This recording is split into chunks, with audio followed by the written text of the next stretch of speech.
Təəssüflər olsun, heç bir yerlik yoxdur. Biz torpaq ala bilmədik. Biz hələ Suraxanidə bizə o torpaqların ayrılmasını gözləyirik. Qarabağ klubunun büdcəsi var, mənim büdcəm var şəxsən.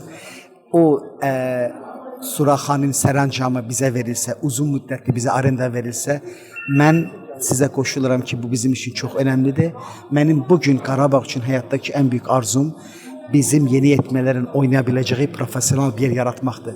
Təəssüflər olsun, böyük qələbələrin yanında biz orada heç nə uğur qazanmamışıq. Orada hələ də mən belə özümdən də, klubumdan da o barədə narazıyam ki, biz bir şey elə bilmirik hələ. Özünüzdən də bəs bu barədə nəsə bir təklif falan gəlibmi ondan sonra yox? Xeyr, təəssüflər olsun, heç bir təklif gəlməyib. Baxmayaraq ki, biz təklif vermişik ki, biz oraya investisiya hazırıq. Orada təzə bir cavanlarımız üçün imkanı yaratmağa hazırıq. İnvestisiya planları təqdim, yəni eləməyə də hazırıq. Təəssüflər olsun, heç bir xəbər yoxdur hələlik. Biz də gözləyirik.